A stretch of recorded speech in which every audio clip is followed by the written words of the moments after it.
จะอยู่ไหนก็ช่างครูบาอาจารย์เนี่ยเพื่อสื่อกูเรียกยังไปกูมาเป็นคิดว่าลำดึกถึงยี่นี่ไงถึงบักนี่ไงบักนี่ไงโอ้เฮ็ดบุญไปแล้วพวกเขามาอธิษฐานให้ตะบักนี่อีนี่เด้ออีนี่เด้อซุ้มมันบ่รู้จักความใหญ่มันกูเคยวางสิบ่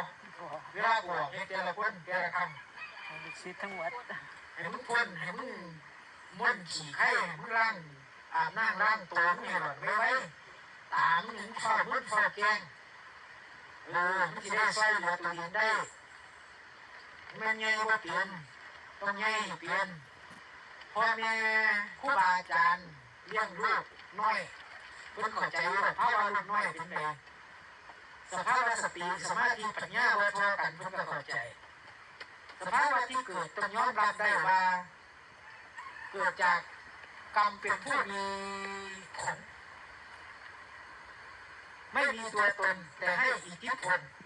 ให้มรรคให้ผลทั้งดีทั้งชั่วได้แยกแยะเอาเลยว่าจะสร้างกรรมดีหรือกรรมชั่วทั้งกรรมดีและกรรมชั่วมองไม่เห็นด้วยตาเปล่าแต่มันเป็นสัญญาณชนิดที่ไม่มีวันตายติดตามจะต้องแข็งจะ